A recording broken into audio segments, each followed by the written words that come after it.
Super Bowl 55 is here, and DraftKings Sportsbook app is here for you to win some dough. If one touchdown is scored Sunday night, your money is doubled. Sounds like a no-brainer because it is a no-brainer. And don't forget about DraftKings Big Game Prediction Challenge with up to $55 million in total prizes up for grabs and instant prizes for everybody who enters the contest. DraftKings has already paid out over $7 billion to its players since 2012, so they know a thing or two about big paydays. Download the DraftKings Sportsbook app now. Use the promo code HELLIEPOD, that's HELLIEPOD, to get a shot at doubling your money if a touchdown is scored in Sunday's game. That's a guarantee.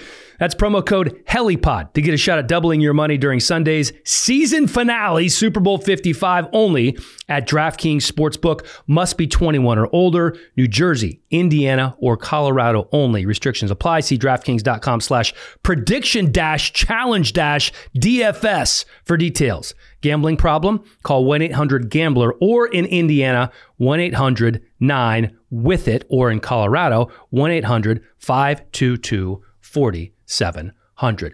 The HelliPod also brought to you by Vuori, a new perspective on performance apparel. If you're sick and tired of your old workout gear, Vuori has you covered. Invest in your happiness and your comfort with the most versatile performance apparel on the market.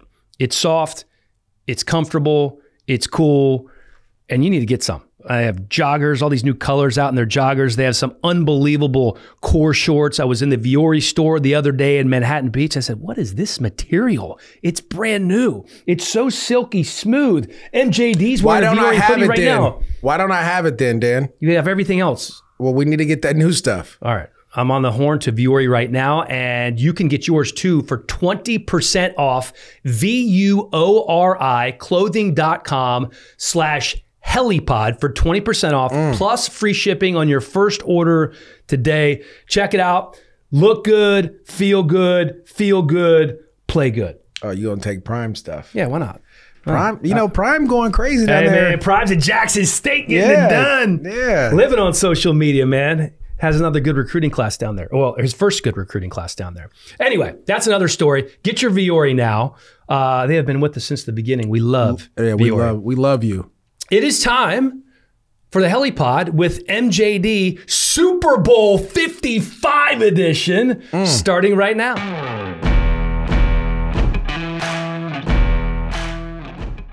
What's up, MJD? You studying your notes already?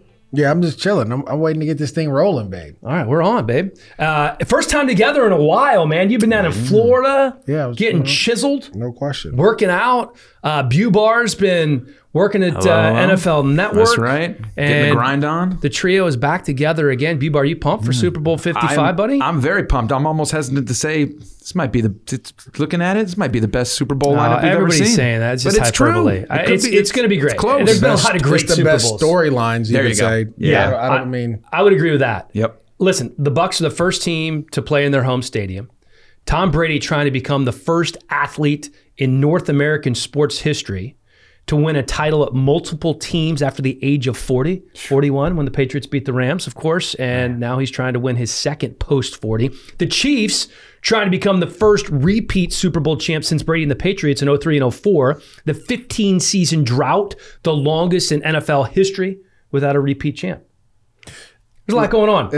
I think is this. This is my personal opinion. I feel like the Chiefs are a dynasty, and this is just the passing of the torch. And we'll dig a little bit more into it as the show goes on, but this will be a passing of the torch per se. Like, Tom, it's time to turn around. Like 91 Jordan Magic? Yeah, go ahead and be like, hand off. Here to Patrick, my homeboy, and them young gunners out there who are just lighting up the thing. Again, do we want to talk about it now? We're going to save it for a little bit later. No, we're going to save it because we're going to dig into the Super Bowl. There's a lot to get to, but I want to go into some of these quarterback situations around the league.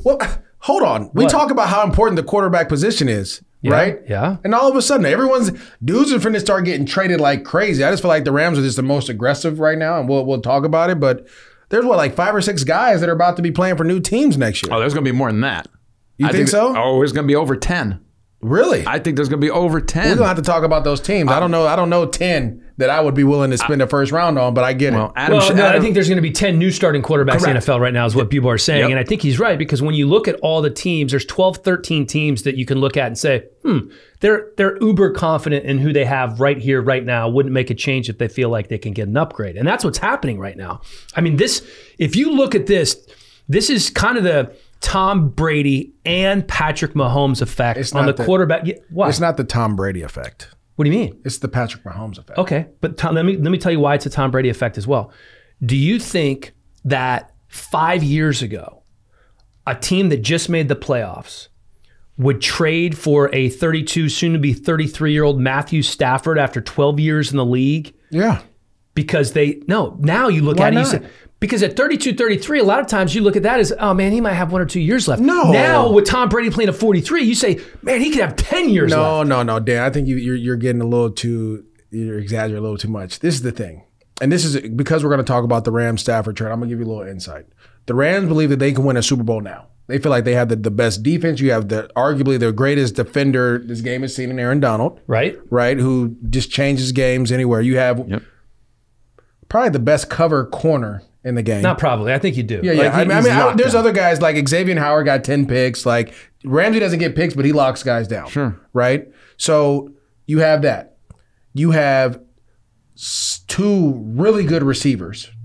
You have complementary pieces on defense. You're a young team.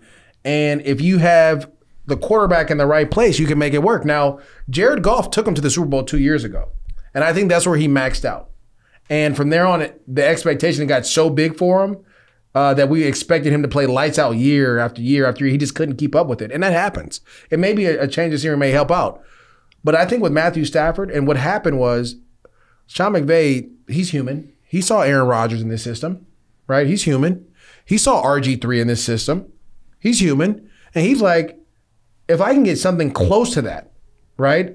RG3 with his legs and what he was able to do in Washington. That 1 year, sure. That 1 year. Like, that was exceptional as a rookie to do that. Oh, is it one of the best rookie seasons for a quarterback in NFL history? What Aaron Rodgers has done in year 2 of this system is crazy. What John Elway did at the end of his career in this system. And if you look around the league, there's like 10 teams running this exact same system now. The Vikings, Niners, Seahawks now, right? Well, the Falcons ran it for a while when Kyle was there. Yeah. Matt Ryan went to the Super Bowl with it and won an MVP in this system. So in his mind, he's like, I just need a guy with some arm talent that maybe be the thing that put us over the edge. And let's be honest, the Rams are in win now mode. They've always been in win now mode. Ever since McVay's gotten there. Yeah, exactly. They are win now. They don't care about nothing else. They'll trade first round picks away. So I think this was less about the age of Stafford and more of he has the arm talent right now that maybe we can go to the Super Bowl. Because let's remember, the Rams beat the brakes off the Bucs in Tampa. It wasn't even close, right? They got after them. So they're like, and to be honest, they should have beat the Packers with a 70 or 50% Aaron Donald. And imagine if those guys are healthy and you had Cooper Kupp, it'd be a completely different game. Totally. And when you're a human, you look at all these different things, you're like, if we get a change this piece, maybe that's the one. And I think that's what it is. He sees the arm talent of Stafford, and he just believes that in the next 3 years they can win a Super Bowl. That's it. And I think there is a 3 or a 4 year window, and they absolutely have been in win now mode since McVay got there. And I think he makes them more aggressive. It makes Snead be more aggressive, and I believe those two work together. All those decisions that are made are Snead's and McVay's. Right. But you were saying that I think it's like I said, it's less about Brady and more about Mahomes though, because Brady doesn't have the arm talent of these dudes. Sure, not anymore. But he never.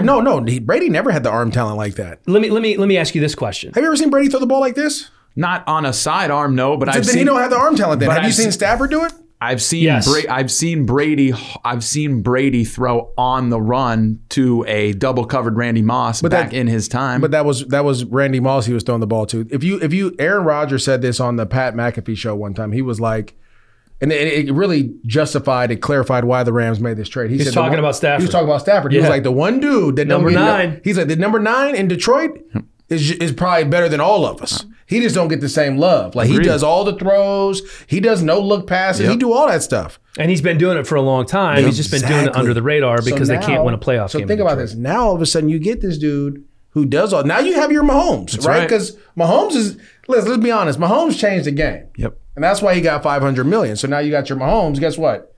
Now the pressure's on Sean to go out there and make this thing work. And I think that's what you want. All right. So here's I think I have an answer to my question. The Brady effect, I feel like, makes people think they can hang on a little longer. Yes. However, the Mahomes effect means that you need to go out and get a guy who can beat Patrick Mahomes. And that's what I think a lot of these teams are trying to do.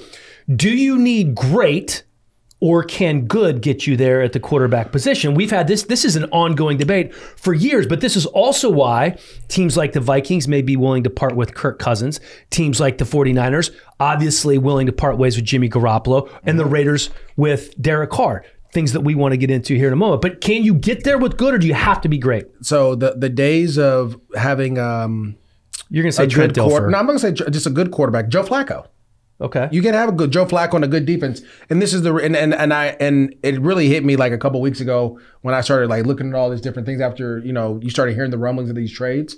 The rules of the game have changed so much that you have to have a top 5 quarterback. Yep. If he's not top 5, he has to have an arm talent of a top 5 quarterback in order to win games, right? If you look at the Niners last year, right? When the Niners, Jimmy G threw the ball 8 times in the NFC Championship game. They go to the Super Bowl. They're winning in the Super Bowl in the 4th quarter. But the rules of the game, you can't hold the receivers. You can't beat them up. It's pretty much 7-on-7 out there unless you have crazy pass rush. And the Niners had a crazy pass rush.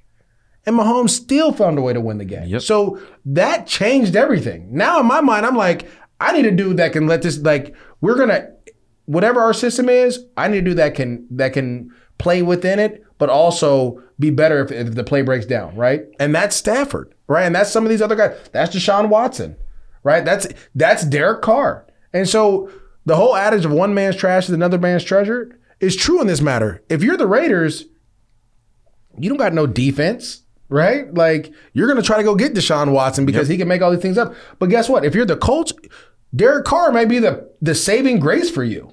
Right? He may be the piece that pushes you over because you have a defense. Because that team is ready to win now. Yeah. They could use a couple more weapons on the outside offensively, but you're right. The defense is good. The offensive line's really good. They have a great running back. And you can go draft those dudes. They're not like, and this is the other thing. If you look at, there's rumors that the Niners are looking at going to get Kirk Cousins, which I don't know. I don't see Kirk as a huge upgrade over Jimmy G. Slightly better. Of course, Kyle is familiar with him because he drafted him, he coached him and watching it. And let's not forget that Cousins was either going to end up in San Francisco or the Rams when all of that was going down, because both McVay and Kyle are still very high on Kirk Cousins this day. I don't know what they see, but I understand it. I get it. That's the guy you drafted. If you don't know what they see, then you don't get it. Because he runs the same system in Minnesota. Gary Kubiak is the Shanahan system. It ain't no different. Like, that's what you're going to get. When the things are going well, he's going to look phenomenal. When things aren't going well, he can't make it happen. Let me ask you this, though. And this was reported a couple of days ago by Vinny Bonsignore in the Las Vegas Review-Journal. He used to cover the Rams. He's now covering the Raiders. He said he's talked to a lot of insiders. The Raiders could trade Derek Carr to acquire Deshaun Watson. That was the headline. Yeah, why not? Raiders would need to receive 2 first-round picks from a team other than the Texans, and then package that with their own first-rounders in 21, 22, and then potentially trade 4 first-rounders to Houston for Watson. Now, among the teams that could be involved in this trade are the Colts, the Bears, the Patriots, the Washington football team, and potentially New Orleans, depending on what they do, although they've said that they want to get Jameis back. The article does end by saying the odds are the Raiders hold on to Carr. Let me tell you this. I think Carr played really well this year. I think he played like a top 10 quarterback. I don't know if somebody's given up 2 first-rounders. Who beat the Chiefs? The Raiders beat the Chiefs. And how'd they beat them? They beat them because 40. They scored more points. They went after him. And they attacked downfield. And he's done it. So if I'm a team, so I'll give you a great example. I believe I wrote this article, I told you I wrote it too. I love Deshaun Watson to the Bears. Because if you're the Bears, you rarely get a second chance at getting your quarterback back. If I was the Bears, we're ready to win now. We're going to re-sign Allen Robinson, okay? And then we're going to go and give whatever. We're going to do the whole Julio trade if we're Atlanta to get Julio, right? We're going to do that to Houston to get Deshaun Watson, because I think if you put Deshaun in Chicago, they're a contender. They may be in the Super Bowl next year because of their defense. Right. And now you have a quarterback with a weapon. Like it makes. What's the Bears salary cap situation on Sport Track? Because what they don't have is they're paying Nick Foles. You're about to trade Nick Foles with that. Well, you could do that too, but they're not on the hook for a huge deal, right? No. That's why the Rams had to overpay for Stafford because Goff was just starting this 4-year contract extension. So the Bears are in a pretty good situation. Bears are a great situation. I think I still think Sam Darnold's a guy that may get traded. I think a lot of people still like him and think he has a lot going on there. There's quarterbacks there that can help you win. But if you're the Raiders, this is what I don't get. Like, I understand if you believe that Deshaun Watson is an upgrade over Derek Carr. I think most people would feel like that's the case. But there's so many other needs on that football team, and Derek Carr is already a good quarterback. It's like good to great. That's what we're talking about, right? I'm going to tell you one thing. They're an example. You need to go from good to great. I think Derek Carr, and again, I played with him. I've seen him practice. I think he doesn't get enough credit for what he does. I agree. He doesn't. Darren Waller's his number one target, which is awesome. But then who else? You got Ruggs. Ruggs played what? He really hadn't. He didn't show up. Like, imagine if they drafted Justin Jefferson instead, or Jerry Jeudy, or CeeDee Lamb. Like, it may be a little bit different. Like, then I could say, okay, but you went with the speed guy, and he hasn't really showed up and played. I think this. John Gruden understands. I forget when he signed his deal, but he knows that that 10-year deal is starting to come up. You're a few years into it now. You're like, they've won. Every year they've improved, but it's been a very slight improvement. And when you talk about the reason, Aguilar's basically talked himself out of there because he said the guys weren't playing hard. No, he didn't talk himself out of there. I think he did, and he got Hunter Renfrow. There's nobody that really on that team in the receiving corps. That's why Darren Waller's their leading receiver, because there's nobody in that receiving corps that really scares you. So he doesn't really have weapons, right? And but okay, so that's the thing. But when you look at Deshaun Watson, what he did this year. And I told people, I wrote this earlier in the year, that I thought he could win MVP because without D-Hop, if he's still able to put up those numbers and they win, he's the true MVP. Which he did, but they didn't win. Exactly. He put up crazy numbers throwing it to just dudes. He had Brandon Cooks was his best receiver. Will Fuller was for a little while. Then he went out with the 6-game thing, right? Like, it was a lot of. So you see a guy that can do all what he did with less. I'm like, bro, we got Darren Waller, bro. Like, we got these other cats. We can get these other cats up and running. We'll go find some other pieces, and we can go. Deshaun Watson, and I say this, and I in my mind, he goes, Patrick Mahomes is 1, Rodgers 2, Watson 3. Yep. That's how I see it. I give you that too. Especially this year. Watson, you can make the argument this was the first year of him in his prime. First year of him in his prime. The things that he did, he was playing at times the best football at the position, period. And that's with Rodgers and Mahomes doing what Aaron Rodgers in an MVP season. And you talk about Russell Wilson and all these other guys, but if I have a chance to get a dude that I feel is in that top tier, that top 3 guys, offer everything and then some. Give them everything to make it work. You come over the top. Yes. Like they say in gambling. Why you come over the top. The Rams made all that move because they believe Stafford is one of those dudes. Yeah. And they're like, we don't care. We're giving you everything to get this man. The win now, the window to win in the NFL is so small. Yep. And we've seen this with so many teams where it's like a 2-year, 3-year window. Sometimes you're unable to extend unless you have a quarterback. If you have that guy. No, unless you have pieces around that guy. You have the guy, but then you have to have pieces around him. Mahomes is great. But look who he has around him. Tyreek Hill. Of course. Travis Kelce. I'm going to say a name that we haven't talked about a ton, but it's a top 5 pick. Sammy Watkins. That's your third guy. A top 5 pick is your third guy? Think about that. Like, he has tremendous weapons around him, which magnifies what he does. Right. And so you got to get the guy. Do everything you can to get the guy. Then once you get the guy, you got to put everyone around him and make him better. So if you're the Raiders, you do that. John Gruden actually said, I think it was on a podcast today, that he thinks it would take, and he probably was saying this in jest, knowing Chucky, but he thinks it would take 7 first-round draft picks to pry Deshaun Watson away. He's like, why would you do that if you were the Texans? Well, because he's not going to play for you, first of all. Well, this is the thing. You have his rights, so you can hold him hostage pretty much. But you have a 25-year-old quarterback on a brand new deal. Yep. Like, you don't have to negotiate anything. You don't have to do it. That's what makes it such a sweet deal for the Texans. If you want, you can say, I want 1 million first-round picks. People, If a team wants him bad enough, which as we see, there's a lot of teams that want him bad enough.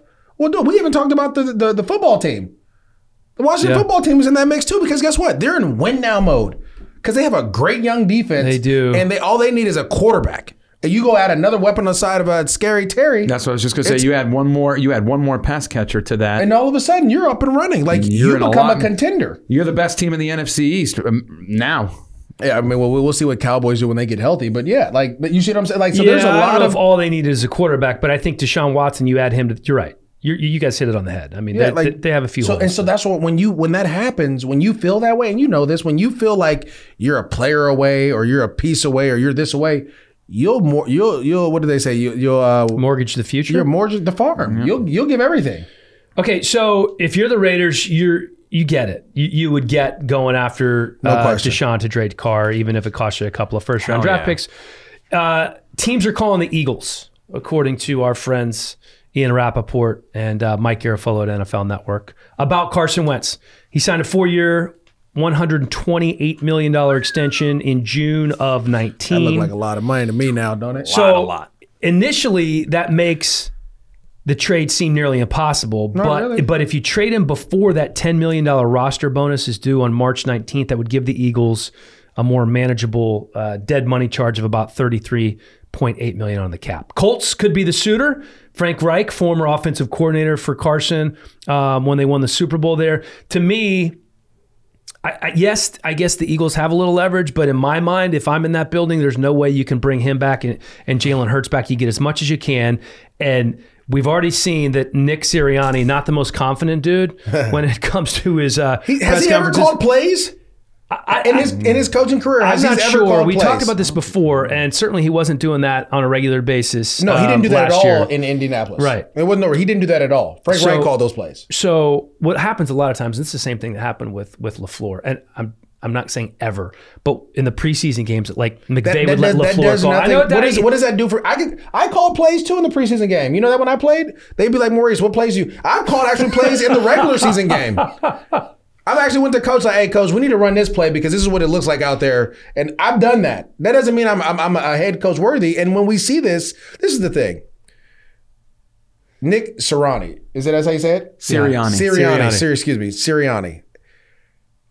He is in a situation where you needed a leader. You didn't need a play call. You needed a leader. Yep. That is the most toxic locker room in the National Football League right now. And it's only because of two people. It's because Carson Wentz is insecure and Jalen Hurts is very confident and an outspoken dude. And it split your locker room up because Carson Wentz wasn't playing well. Well, it was split before that. It was split when Foles was there. That's what I'm saying. So you have insecurities in this thing, and you need to have a guy come in right now. This is not helping. All right, so what do you need to get rid of Wentz? First round pick? Because that's what it's going to take. First round pick. You're good. You're trading for a second round pick? Just to get him out? It depends. If you're the Eagles, because you're going to take it, I'm going to need something now, like this year. I may need a first and a 3 because I am giving you a starting quarterback, a guy that won the MVP. That was when he was the MVP. No. Okay, like you want something. Would you take a 2 this year and a 3 next year if you're a team? And it's you're a quarterback. You know what they're going to do. They want ones. But even with that, I'll give him one. Okay, take it. You're the Eagles. When did the Eagles hit on a draft pick? You can't bring him back. You can't bring him back. But they're going to try to. I don't know that they're going to try to. I think he ends up in Indy, and I think Reich believes he can fix it, and maybe he can. And that might. Why does Reich think he can fix it? He didn't call plays in Philly. Because he did fix it when he was there. He didn't. He wasn't calling the plays. Doug Peterson was calling the plays. How did he fix it? That's all right. Tell me, how did he fix it? Frank Reich worked with the quarterback more than anybody else did on that team. He was the OC. He wasn't a quarterback coach. He was as working. An OC, though, he was working. Listen with him to me. a lot. The person that talks to the quarterback the most is the quarterback coach. No, I get it. Then it's either the head coach. The OC normally just does. And it may be different. It might have been different there. You think Sean McVay doesn't talk to his quarterback? He's the head coach. He didn't talk to Jared Goff at all this year. Well, in general, maybe that was the deal. Maybe that was part on of the problem. On the sideline, they didn't speak at all. You know who talked to him? Kevin O'Connell. Who was the OC? Yeah. But again, well, it might have worked that way. I don't know. Right. But what I'm saying is this. No, who was the quarterback coach for the Rams? Was it Kevin? Who was the quarterback coach? Sometimes the OC doubles as a quarterback coach. Sometimes it happens. Well, however it may be, it's a different thing. But what I'm saying is Carson Wentz was still messed up when Frank Reich was there. That's when he was at his best when Reich was there. So that's what Reich remembers the most because that was his firsthand experience. So I think he ends up with the Colts. Sean Payton, as we move on, says the Saints want to bring Jameis Winston back. Love it. You do? I love it. So do you hand the reins to Jameis or do you hand it back to Taysom? You hand it to Jameis. Taysom, you saw what Taysom gave you. Your offense really didn't do that much. You didn't have your Mike Thomas. I mean, Mike Thomas played. He was hurt. He's did surgeries, all that. But I think you go and bring Jameis back. He had a year with him. You know what he does well, what he doesn't do well. And Sean Payton can script a offense to fit his quarterback. He did it for Drew Brees for many years, right? Let's remember, Drew Brees doesn't have the strongest arm in the world. They were handicapped, especially the last couple of years. They've been handicapped. But they brought Jameis in to run that trick play. It was only pass they threw downfield that game. Exactly. So I always tell people like, oh, I just realized what a bird in the hand is better than two in the bush. I understand what that means now. Right. Like, I know what I got right here. I don't know what I have over there. Right? I don't know what's going on out there, who this guy is. I had him in my building. I saw him work. I understand I can communicate with him. We can do all these things. Why not work with this dude? The coaches that don't know what you're getting, that's why free agency is such a crapshoot, because you don't know who that guy is in the building. Right. You had him here. You saw him work. Although all you have to do, because all coaches are seemingly connected, and this always fascinates me how they don't talk to each other. I know. It's like when you hire somebody, if you're a Fortune 500 company or a television network, I am fascinated by some of the hires that are made. All you have to do is talk to somebody that worked with them, and you have to talk to multiple people because there could be different opinions. It doesn't happen nearly enough. Do you think people tell you the truth every time, or do you think they sugarcoat it? Like, it's like anything. Like, if you're talking to a woman, you think the woman's going to tell you right away who she truly is? No. When you talk to a woman, you're not going to tell her exactly who you are. You're going to have this fake wall up to be like, oh, this is who I am, to get you to get interested, and then you go about it. It happens all the time. I played with dudes. I played with I'm not gonna say no names. We played with guys, and you would think it's always better when you say names. Okay, I'll give you a name. All right. Jerry Porter, for example. He was in Oakland. We were playing him in 2007. During the game, he was like, "Come and get me." And Jerry Porter was a dominant receiver. Yeah. Like at that time, he was in his prime. So he was in Oakland. He said, "Come and bring me to Jacksonville." Yeah, we played them, and we brought him over. It was 2007. I remember vividly hearing him on the sideline, like, "Come and get me. I want to win," because we were rolling. Right. We bring him to Jacksonville. We pay him a bunch of money. Not his fault. He tears his hamstring day one. Right?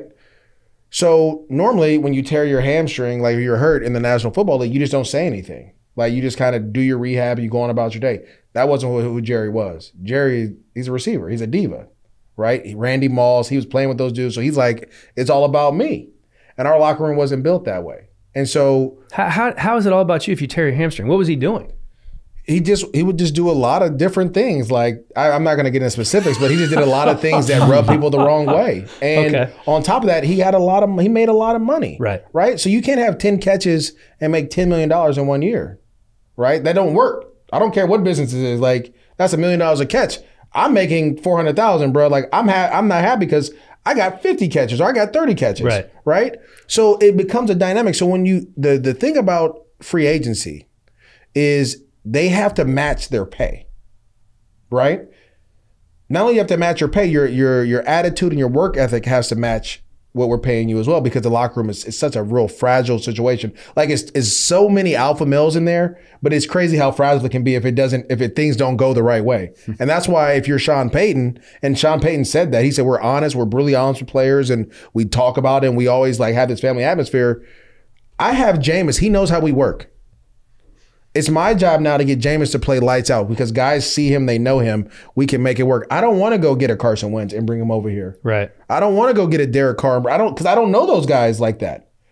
And as great as those guys may be, there may be a flaw in them, or there may be something that they don't understand in them that may affect our locker room. And if that happens, all this hard work we've built over the last 10 years crumbles because I might have overpaid you by $1, or instead of paying you, maybe the guys like Jameis more and then he doesn't fit in that locker room, right? It's so many little, I'm telling you, the locker room is so crazy. And that's what GMs don't understand. That you can have a Super Bowl talented team on paper and you overpay one person and you will go 4-12. Do you realize that right away when you bring somebody in like, oh man, this is oil and water in the locker room? Or does sometimes it take until mid-season for you to see somebody that wears out their welcome? No, you know, so in the National Football League, you learn that everyone's different, right? You have different religious backgrounds, economic backgrounds, like one parent, no parents, two parents, four parents, like whatever. You learn to deal with that stuff. The one thing you can't deal with is someone not performing to their pay. Yep. That's the one thing you can't deal with, right? That's the biggest issue in the locker room. That is the biggest issue in the locker room. If somebody's overpaid. If you get overpaid, that happened to the Jags in 2017. You paid AJ Bouye, and AJ Bouye played well, but there's certain guys that gave him trouble. Jalen Ramsey had to cover those guys, but Jalen's on a rookie deal. So Jalen's making rookie money, and AJ Bouye just signed a $63 million deal. That's a problem because he's covering D-Hop. He's covering Antonio Brown. He's covering the top guys week after week. I need to get compensated for what I'm doing. You see what I'm saying? Right. And so what I always try to talk to, like, when I was in Jacksonville, I used to talk to him like, make sure you bring. We brought in a guy, receiver from the Cowboys, Robinson. What's his? I forget his name. From the Cowboys, I'm not remembering. He balled for the Cowboys one year, and we paid him a bunch of money. It was one of the reasons I held out because I wanted a new contract because I played well. And you talking Laurent Robinson? Laurent Robinson, and they paid him a bunch of money, and it wasn't his fault. It had nothing to do with him. But if you looked at what I did receiving that year or throughout my career and what he did, and I played running back, it was vastly different. Yep. And I'm like, well, if y'all going to throw him some money, throw me some bread too. Is that when you held out? Yeah, that was like part of it. Like I was already holding out though because I wanted a new contract because I had just rushed for 1,600. I was tired and I was like, yo, like I need to get compensated. I'm balling. You know what I'm saying? Did Laurent Robinson ever have a 1,000-yard season? No, he. Let me take a look on here. But when he did sign with the Jags, he came off an 11 touchdown reception season, and he signed a 5-year deal worth $32.5 million, guaranteeing $14 million. I think he might have played 1 year with us. That's a big deal for a guy like that. But that's what I'm saying. You see how that can affect your locker room because there's guys, you got to remember there's all these sayings, they mean something to me now at the age of 35. I didn't know what they meant at 24, 25, but like take care of home first, right? Right. That's important. Like don't go outside and take care of someone else that is not in our building. Take care of your building first. I never understand why a lot of these teams don't promote from within. And then when they decide not to do that, you talk about, one man's trash is another man's treasure. Again, one of the things that is so fascinating about the NFL is how one team can see a guy on the field and see something totally differently than another team. And one of the great things that Bill Belichick was able to do over the years is take somebody else's trash and turn it into a treasure. But you take Randy Moss and you bring him to the Patriots. It's Randy Moss. You see what I'm saying? Yeah, but I'll give you one. You take Mike Vrabel, who didn't start a game in Pittsburgh, and all of a sudden, he's a key member of that defense that won 3 Super Bowls. He was, but there was Willie McGinnis on the other side of him. Of course. Like, he fit in perfectly. Let's be honest. Vrabel wasn't the guy. No, he didn't need to be the guy. But that's why it worked. Because he didn't get paid like the guy. Right. You had Vince Wilfork. You had Teddy Bruschi. You had... He actually took less to go to New England, but my point is, that some works. teams are able to do that. What did you just tell me? What did he do? He was a piece of the puzzle. He took less to go to New England. That works. Because he knew he was going to start and have a bigger role. Because you overperform. You see what I'm saying? Yeah. And so that's when we get back to the Saints, I don't want to have to deal with none of that.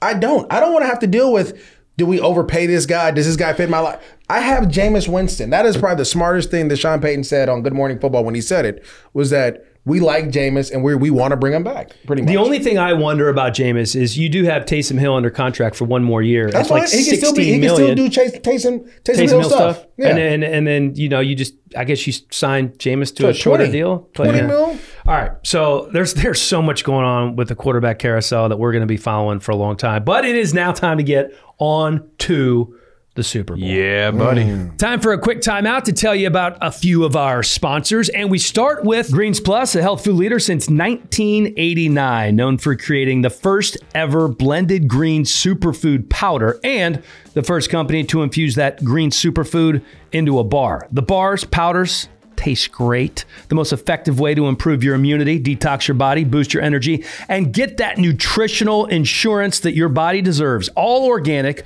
gluten-free, available at Whole Foods, Amazon, or greensplus.com. I recommend going to greensplus.com because you get 20% off if you use the promo code Hellie. You like smoothies? Throw some wild berry superfood powder in there. Greens Plus. At Vaco, the motto is we invest in your career, so you are here for the duration of ours. Vaco, a premier talent and solutions firm that provides boutique-level service with global reach in the areas of consulting, consultative project resources, executive search, permanent placement, and strategic staffing. You need somebody to fill that C-suite position? Vaco has you covered. Their areas of expertise all across the board, folks. Accounting, finance, tech, healthcare IT, ops, administration, or international managed services. They were founded in 2002. One of the founding partners, my good buddy Brian Waller, a University of Tennessee alum. He did not like how things went this past weekend against Georgia, I can tell you that much. But Vaco's still growing. They serve over 40 markets across the globe, 1,000 employees, 5,000 consultants, and $750 million in revenue. At Vaco, they're doing it right. Check them out, vaco.com. That's VACO.com for more info on how they can connect people to their dream jobs and help leading companies find talent to grow their business. I can't tell you how much I'm looking forward to this matchup, the one that you predicted. You didn't believe me either when I told you. Before the season started. I told you. I don't think you were totally on an island with that one, but I didn't think that Brady would be able to do. And at midseason, I didn't think Brady was going to be able to do it. They had a great schedule, though, back half of the schedule. It worked out. Great back half of the schedule. It worked out. This Tampa offense is a lot better than when these two teams met week 12, after the bye week. Yeah, it is. I don't know, but we'll talk about it because I don't believe it. In terms of like Brady going downfield more, they use a lot more motion on the offensive side of the ball. What does that have to do with the price of tea in China? They're better. This offense is better. The second half of the season, the offense is better. We talked about they didn't play anyone. When they did play, they played better. Okay. Okay. Real quick. It is okay. Just so everyone knows, I'm picking the Chiefs. I'm putting it out there now. So much for the Chiefs. The Chiefs are gonna win. And I'm going to tell you why. That's what they teach you in broadcasting school. I'm going to tell you why. I'm going to tell you why. Okay. The thing about the Bucks is not that their offense is getting too much credit. Their offense isn't doing that. It's the defense that's setting them up to score all these points, right? Let's remember, against the Saints, right? What they have? 3 turnovers? Yep. Brady started with the ball inside the 33 times or something crazy like that. Against your football team, the defense played crazy. Right, and even though they were playing Taylor Heineke, the game was 20-18 or 20-14 or something. Sure, it was like closer than we thought it would be with Taylor Heineke. Exactly, absolutely. Right. Yeah. But the defense is the one that won it. Go to Green Bay before the half. Right, I think it was 14-10 or something before the half. The Bucks get that pick. Is the Bunton kid? I forget. He has 3. He has a pick in every game. Right. He picks off Aaron Rodgers. Okay. Sets them up at the 40 or the 50-yard line. Mm-hmm. And they're able to go and throw that deep ball down the field to Scotty Miller that really put the game out of Sean Murphy bunting is who you're talking about. It was 14-10 at that point to what you were saying, and they scored with 1 second left in the half on the 39-yarder to put them up 21-10. So I'm going to say this. Imagine if they don't do that. What was this? The final score was what? 31-26? Yep. Let's say if they don't do that. Let's say if he doesn't throw that touchdown. The second half, Tom Brady threw 3 picks. That game is over.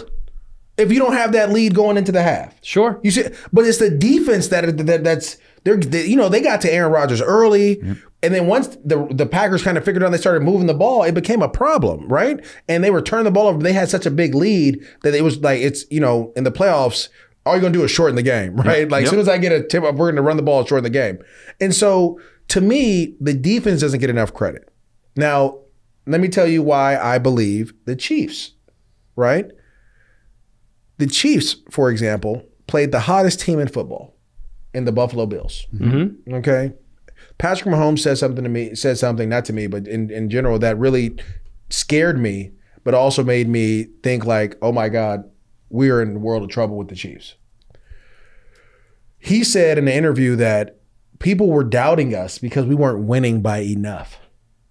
We were just winning, right? We weren't blowing teams out like the Buffalo Bills had been. Well, right? and that was a huge, that was a topic of discussion. Absolutely. Right. So they hadn't won a game by more than a touchdown in weeks. So you're going against the Buffalo Bills at this time, which is the hottest team that you've already beaten in their building.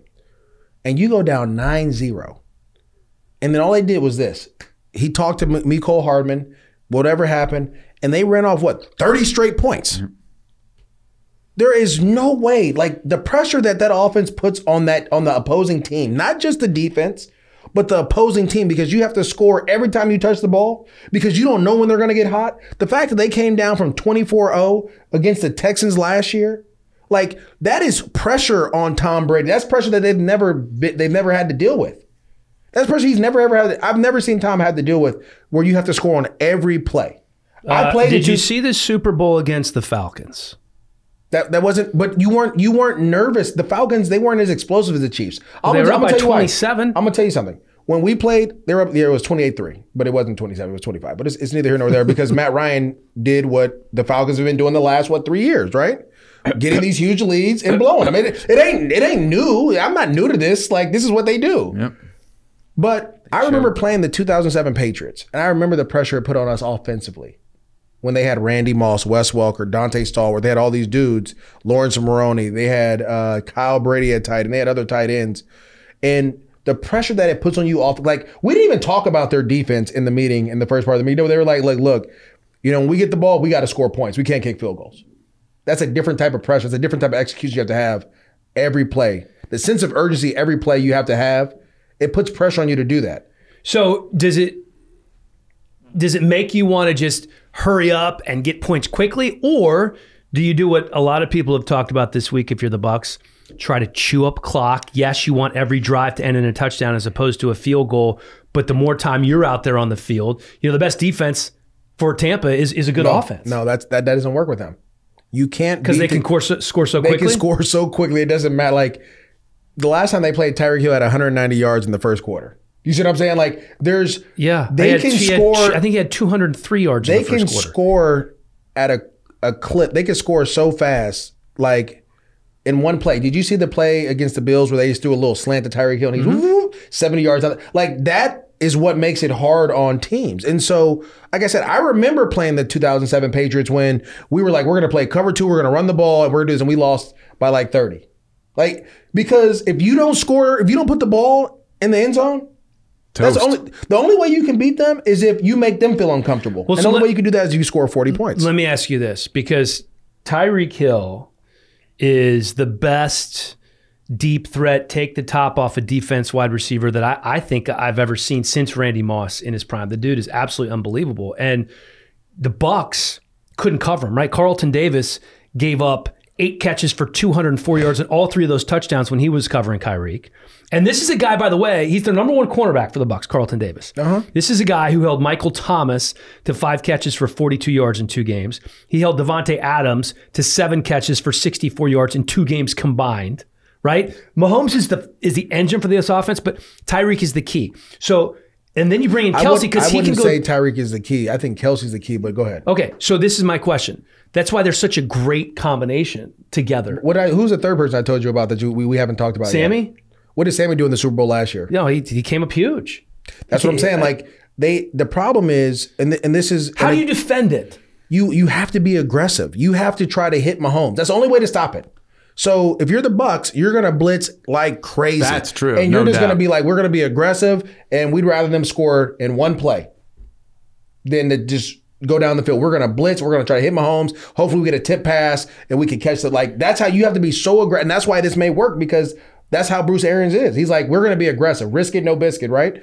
But the thing is this: it's Travis Kelce that makes things hard. I'm gonna tell you why Travis Kelce is the key. And this is some notes. Make sure you take these notes down over. I got you. Jotting. What do you think Tre'Davious White? He's probably one of the top. We say top 3. Top 3 corners. Top 3 corners. Yeah, no doubt. Who they have him locked up? They had him locked up on certain situations on Travis Kelce, and he beat him like a drum. He did. He beat him like a drum. And then guess what? They were like, all right, we're gonna take you off him. We're gonna put you on Tyreek Hill. Didn't matter. That's a different monster you have to deal with. Right. And so when you have 2 dudes that can beat press man, it's a wrap. It's over. Like that's why the Rams were able to beat the Bucs because they had 2 dudes that could beat press man, right? So now your second corner is on a number 1 guy. That's a matchup we'll take every day. Or your tight end is covered by a linebacker. I don't care how fast linebackers are; they're not cover guys. That's what what you just said. I was just going to ask you. So if you're the Bucs and you're looking at it from a defensive perspective, and you want to put extra help in, do you swing the safety to Kelsey or to Tyreek if you try and use the safety? We're blitzing. There is no safety. Okay. We're about to blitz. Okay. And we're just going to try to get to you. That's so you're taking right the risk it, no biscuit philosophy on defense. You have no As choice. opposed to what the Bills tried to do And when what they happened? played them. They're like, hey, let's take away We're just the going to let them over-the-top dink and play. dunk. Right. Okay. And you you put up can't- 30. Yeah, and when You you see what I'm saying? Like- dinking and dunking for a guy who can pinpoint all day, he's never going to have an incompletion. They literally ran spot routes. They just sat in the dead area of the zone and threw the ball to him. And then the guy just, like, so you have to be aggressive. Yeah. Like the one team that I thought had the best game plan was the Colts a couple years ago. The one loss, or it's the second loss that Mahomes had, like that was like, oh wow. There's two ways of doing it. It's the lost Oakland Raiders way, where you outscore them, which I think is probably the only way you can probably beat them now. And the Bucs are kind of built that way, right, to potentially be able to do that. Not really, but okay. I don't think so. I don't think they can score at a clip like them. Okay. Too many drops. We have too many drop passes. Too many interceptions. Well, But those are problems. Right. No, those you're right. Those mount up to be. Chris Godwin has more drops in the playoffs than he had in the last 3 regular seasons combined. If you drop the ball, first of all, we haven't even talked about the Chiefs' defense, how opportunistic they are. Yeah. Tyrann Mathieu gets a turnover almost every game. Chris Jones is going to get sacks. And guess what?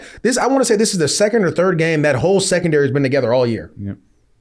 So all of a sudden, it's a different monster you're dealing with. This ain't the same monster that you were dealing with that we saw. Like when they played Week 12, remember the Chiefs had a bunch of injuries in their secondary. Right.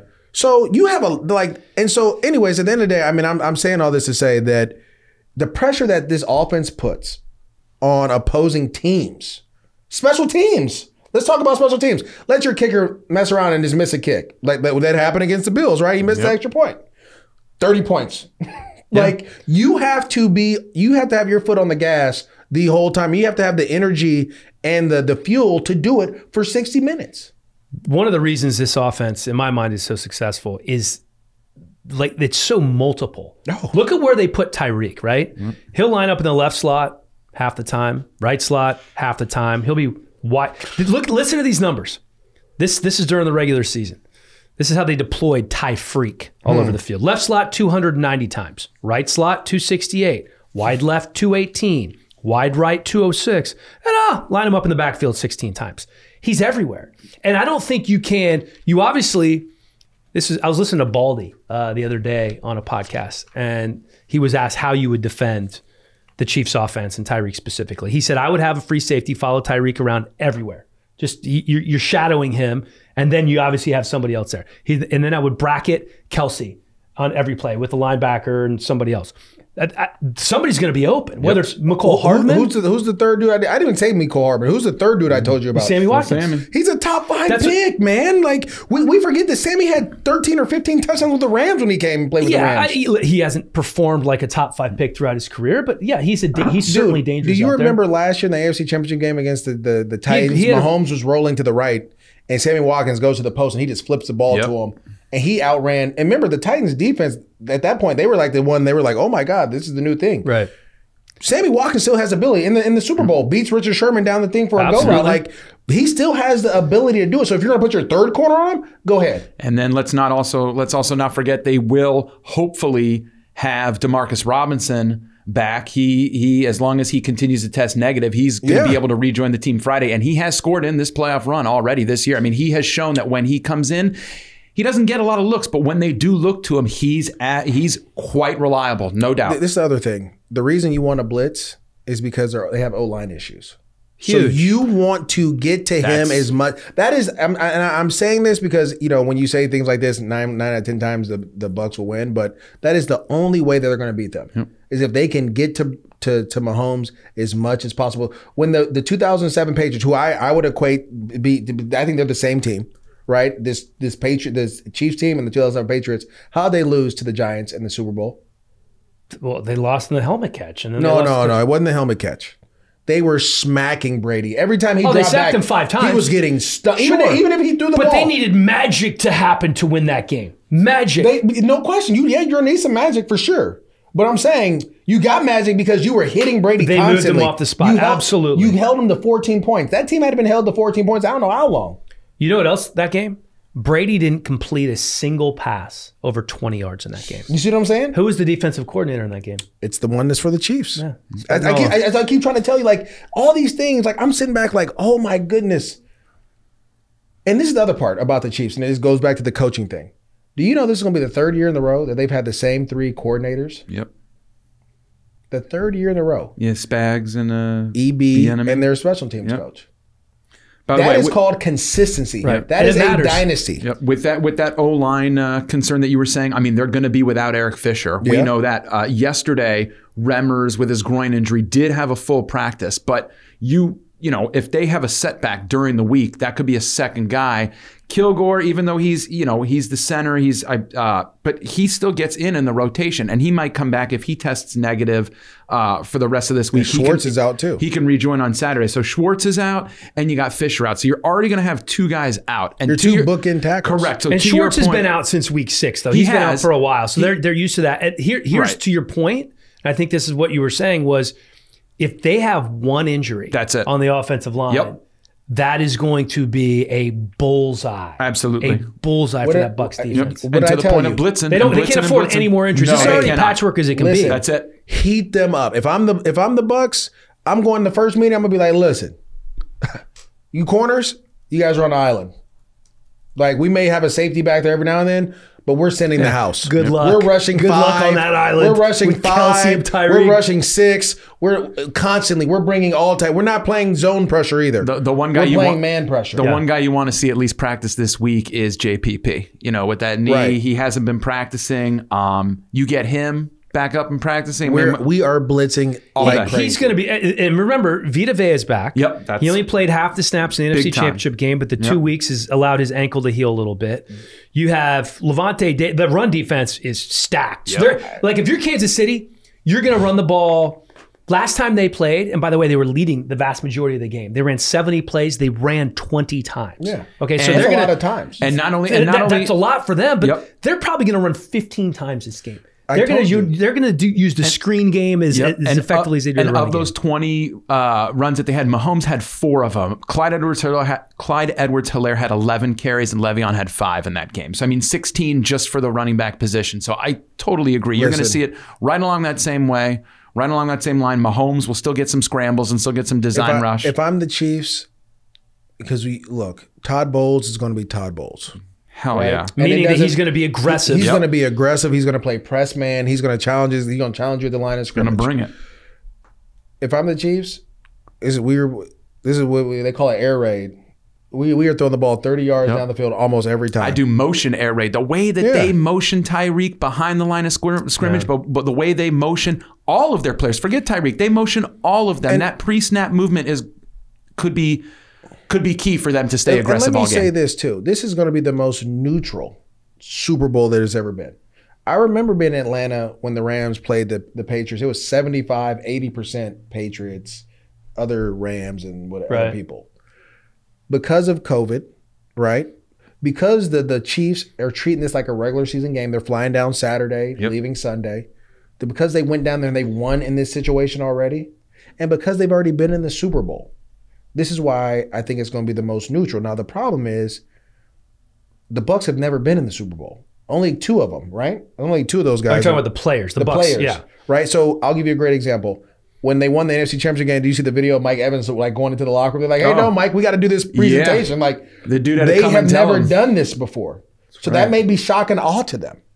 And that's where I think that's the other side to it, where the Chiefs have already done this. They've already been here.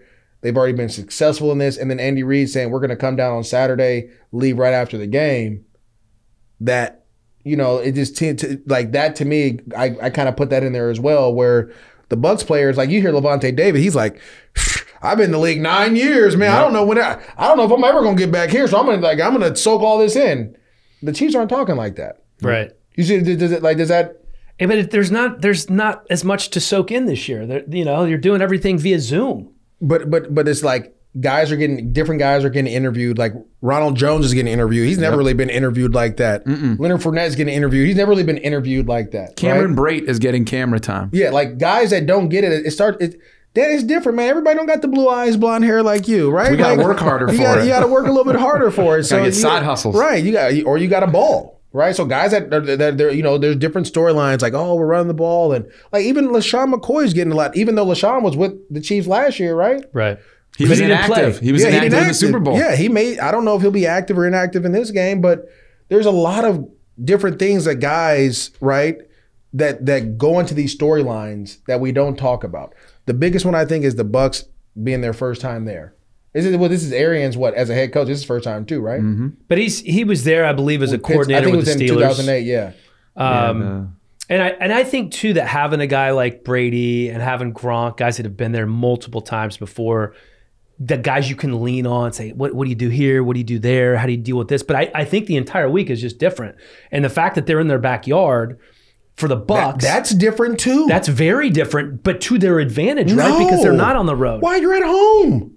What do you mean? Where do you usually go for the Super Bowl? You go out of town. You go to a team hotel. You're in a warm weather city. But they're in a warm weather city. They're just staying at home. But it's different. Again, but it's the same as their routine. Like they can. So the Chiefs want to treat this like a regular game, right? They're flying out later. This is going to be like a regular game week. The Bucs can treat this like a regular game week as well. But what I'm saying to a certain extent. But what I'm saying is different when you haven't been there, right?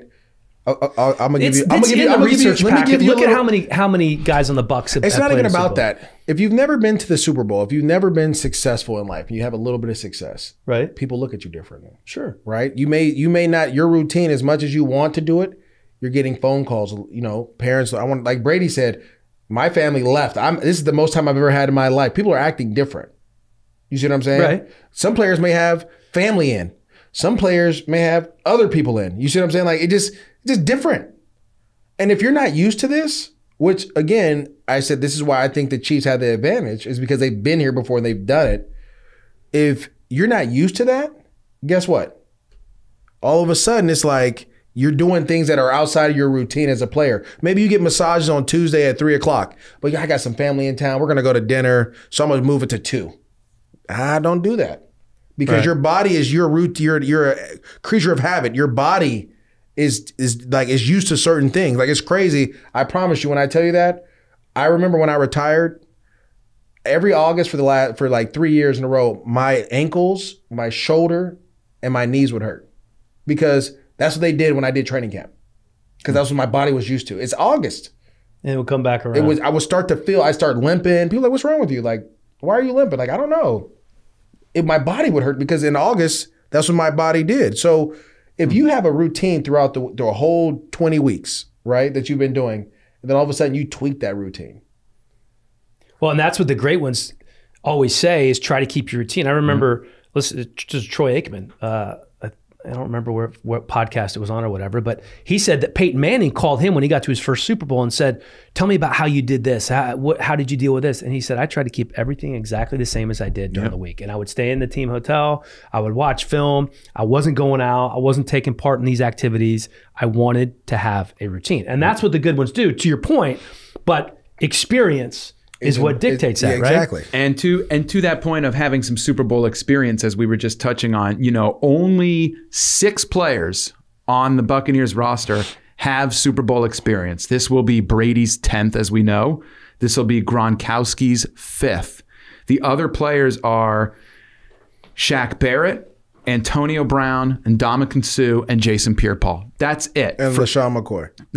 Although he didn't play, but he was on the team. Right, he has Super Bowl experience. To the comparison, the Chiefs' current active roster includes 33 returning players from their Super Bowl active roster last year. So the comparison of the experience to non-experience, we'll certainly see if it plays a part in the preparation. But certainly if you have guys Chiefs. Sure, advantage Chiefs, but you have a guy in Tom and Gronk that could literally tell the rest of the team, if you want to win, or at least you want to put yourself on the pathway, go with what I'm telling you to do. I'm about to tell you, Willie McGinnis said it best. He said the first Super Bowl he went to, he said they did everything because it was an experience. Sure. You want to experience. You want to experience it, right? And they lost. And they lost. And he said the next time they went back, that same team, he said the majority of that team didn't do that. The new guys that never been there did it. Okay.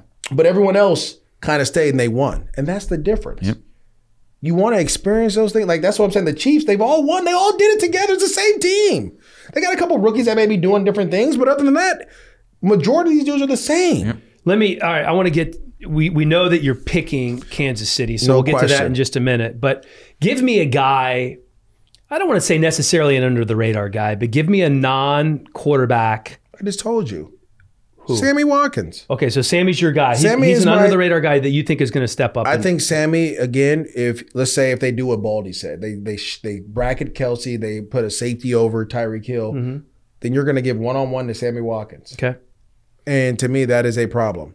That is a big issue because Sammy is a terrific route. He might not have played to the expectation of everybody wanted him to play to. But like I told you, when he was with the Rams, he had 12 touchdowns. He still can do that. And let's not forget, the Chiefs signed him to like a 3-year deal worth $42 million. Yeah. Like, he broke off because he could play. Fair. I'm going defense. You're saying, okay, Dan. What? Would you think it's going to be a 13-6 game? That's what you think this is No. to this Rams Patriots? Here's what I think. I think you look at Frank Clark and Chris Jones up front for Kansas City. And Frank Clark has 7 sacks in 5 playoff games with KC. Jones has led him in sacks for 3 years in a row. He's the best interior pass rusher in the NFL, not named Aaron Donald. Right. There's no question about that. Doesn't have a sack in 8 playoff games. He's due. I think you're going to hear Chris Jones' name. I also think that Bashaud Breeland, who has a couple of picks in the postseason so far, because you're going to see, I mean, this is going to be, you talk about air raid, it's going to be air raid. There's going to be some interceptions thrown. And Honey Badger was initially the one where I'm like, okay, he's going to be patrolling the field. He's going to make some big plays. But just keep in mind, Bashaud Breeland, he's a ball hawk. He has a nose for the ball. The ball's going to come his way. He's going to have a difference-making play in this game. Hey, Dan, you know who, when they played against each other in Week 12 this season? Yeah. You know who the 2 people were who picked off Tom Brady? Tell me. Tyrann Mathieu, Bashaud Breeland. Bashaud Breeland. Those are the There 2. we go, baby. I mean, you're on it. That must have been the reason they were in the top of my mind. I got, it's tough to try and make a prediction in this one, but if I'm going to go where my bread is buttered, I realize that one person who's sitting at this table here predicted somebody to have 2 interceptions in the postseason and had a major monster prediction. So I'm going to go with that gentleman and say Sammy Watkins does really well. Let's remember MJD said not only is Jair Alexander going to pick off Tom Brady once, he said it twice. He said he's going to pick him off twice. And we just need the listening public to know that Jones Drew Damas is here. No question. And if we're going to start making picks, I mean, Dan's got great picks as well, but I got to go with someone who's hit already in not too long of a time. So, I mean, Sammy's... Try to tell you, Dan. Sammy Watkins, it's just, you haven't heard from him in a while. He hasn't played. And he is a free agent. He can sign a new contract after this year. How much would he like to shine going into a new contract where people think that he's not as good as he was anymore, comes up in a big game? He probably will sign That's back a good with the pick. Chiefs. I actually like that pick. Me I know, too. and we're sitting here, and let's give the Bucs some credit, right? Sure. Antonio Brown was new when they played the Chiefs. Yep. Like, I just, and their offensive line is actually playing really well. And by the way, Antonio Brown is trending to play in this game, and he was a difference maker at the end of the season for them. Yeah, but like, to me, it's just like, man. Yep. Like, you have to score. And I'm gonna say this again, and like we should end it. This is what you should tag on when you highlight it. In order to beat the Chiefs, you have to score 40 points. Mm-hmm. That's the only way and that's the only proof that we have right now. 15-1 the Chiefs are. Right? 15-1. The one time they lost was to the lost Oakland Raiders. Lost Oakland? You're putting halfway in Oakland, halfway in Vegas? Yeah, we ain't leaving. They ain't leaving. And they scored, it was 40-32. That's how you beat them. To be fair, they were 16-2. They did lose that game in Week 17 to the Chargers. But I mean, that doesn't really count. I didn't even know they played in Week 17. I know. Okay. I mean, 16 for the fans, we just got to let them know. But yes, they were legitimately, they lost one game. The Chargers was a game. That's why you're here. Yeah, hey. I appreciate that. I'm here for you. But anyways. All right, so 40 points, man. Okay. What's your score? I think it's going to be like a 38. 30 game or 38. I'll say 38-30 will be my score. All right. I'm going Kansas City 32. The Bucks 21.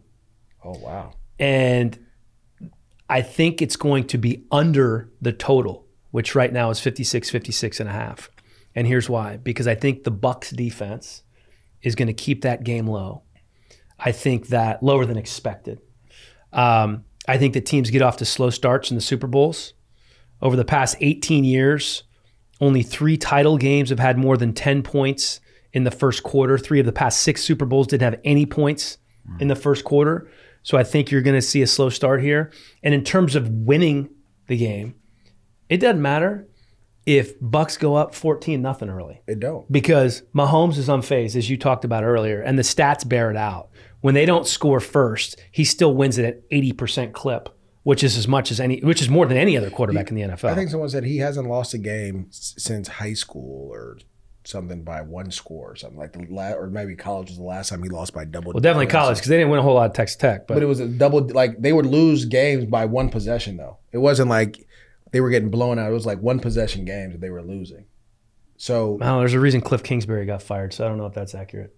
No, I'm just like I'm saying since he's been in Kansas City, they haven't lost a game. I got you. By 2 possessions, pretty much by you. Over 7 points or 8 points or whatever it may be. God, it's amazing. Dude, that's crazy. I said this a couple of years ago. I said this before he won a Super Bowl. I said Patrick Mahomes is the face of the NFL right now. Oh, yeah. We knew that. And what game was it that made you that way? I'm going to tell you what game it was for me, but I want to hear what game was it for you? It was the season before they got to the Super Bowl when you just watched him play. It was just the number of off-platform throws. There was a specific game? I don't remember a specific game. To me, it was when he went into Pittsburgh and they scored 42. And that's when you said, okay, I was like, not against the Steelers. You don't ever do that. Right. That never happens. That sold you. Oh, I mean, the way they went up, like him, he was just throwing the ball all over the road. It was 42 points they put up. Patrick Mahomes is Michael Jordan. No, Tom Brady's Michael Jordan. No. Yeah, Tom, like, because, Tom has done it for a long time. I would say Patrick right now, he's Steph Curry. He's the new hotness. Everybody, Steph was hot. Steph's still hot. Yeah. He ain't getting the love because he didn't play last year. Steph's still doing his thing. He can do it. Like 2-time unanimous MVP. Like that's what Patrick Mahomes is right now. But Steph Curry is the face of Under Armour. Michael Jordan was the face of his own brand. And that's what I believe. Does Pat Mahomes have the Mahomes? Or he will. He would Adidas. It's going to be Air Mahomes. Yeah, give it some time. I don't know if it's going to be no Air Mahomes, but I think Tom is the face of Under Armour. Remember that. Don't ever disrespect Tom Brady. He's the face of Under Armour football. No, he's the face of Under Armour, period. No, Steph Curry has his own brand now. That's fine, but Tom is the reason Under Armour is why we all want to wear it. Not true. Steph Curry. No, not even 100%. close. No way. Stop it. 100%. Before Steph, Tom was doing this. And Jordan Spieth and Bryce Harper. Now you've gone too far. What are you talking about? Baseball? Do we even watch baseball anymore? Are they still playing? What just happened? Golf? Only golf happens because Tiger, but that's neither here nor there. Have you seen that documentary? It's gotta good. watch it. I'm gonna watch it. How did they get Rachel Yucatel to talk? Let's stop. Cut down. We're done. That's it. It's a great. We got can't go. That's later. That's later when there's no football. By the way, you know where Mahomes beats Brady? I'll end something a little different out there. You know where he beats him? The most expensive trading card ever sold in the history of football. Mahomes. It just went about a week ago. It was his rookie. It was a rookie card autographed with a jersey patch. Believe it just sold for over $860,000 within the last week and a half. Boy. So largest. You got at least 15 more years of him in this league. Dude, let's end on this. You remember I don't even know how to say his last name, but he's the furniture store owner, the Mattress Mac. McAvale always bets all his money. He put $3.46 million on the Bucks to cover 3.5. So that's his bet. I'm saying take the under, guys. Just take the under and take the Chiefs and win some money. And we'll see you next week. That's the Hellie Pod with MJD.